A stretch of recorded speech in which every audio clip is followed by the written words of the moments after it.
Hey everyone, welcome back to my channel. In today's video, I will show you how to receive money from Patreon using the mobile app. Let's get started. First, open the app on your phone and make sure you are logged into your account. Once you're on your home page, tap on your profile icon at the top right corner of your screen. Then select Settings. Inside Settings, look for the option called Payouts and Taxes. This is where you set up how Patreon send you money. Now you will need to choose your payment method, Patreon support, PayPal or direct deposit to your bank account. Select the one that works best for you.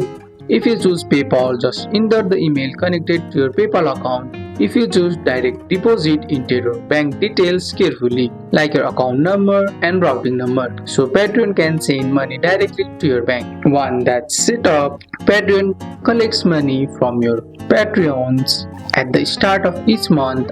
After that, your balance shows up in your account. To actually receive it, go back to the payouts in the app and tap withdraw or payout balance, confirm, and the money sent to your PayPal or bank account. And that's it. That's how you set up payout and receive your money directly from Patreon right on the phone. That's all for today's video, guys. I hope you guys like this video. If you found this video helpful, drop a like, subscribe for more videos. Thanks for watching. See you in the next one.